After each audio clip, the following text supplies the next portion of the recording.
Hello, M7's partner. Today we'll inspect how to conduct maintenance checks on the DW-18502. We prepare a faulty DW-18502 and a M7 custom-made testing device.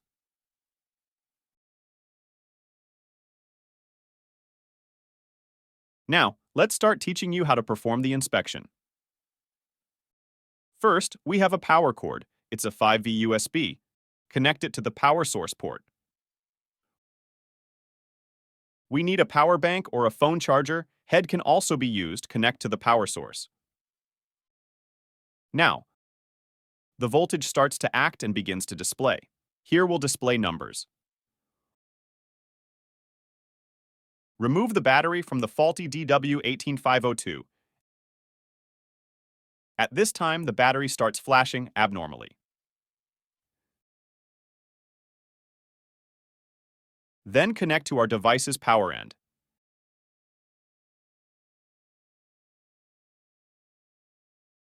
At this point, the voltage did not show.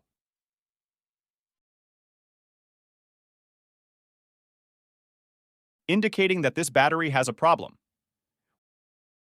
We then take a new battery. This is a fully charged new battery. When we connect it to the testing device,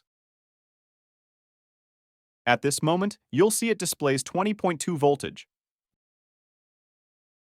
The battery level indicates this battery is normal.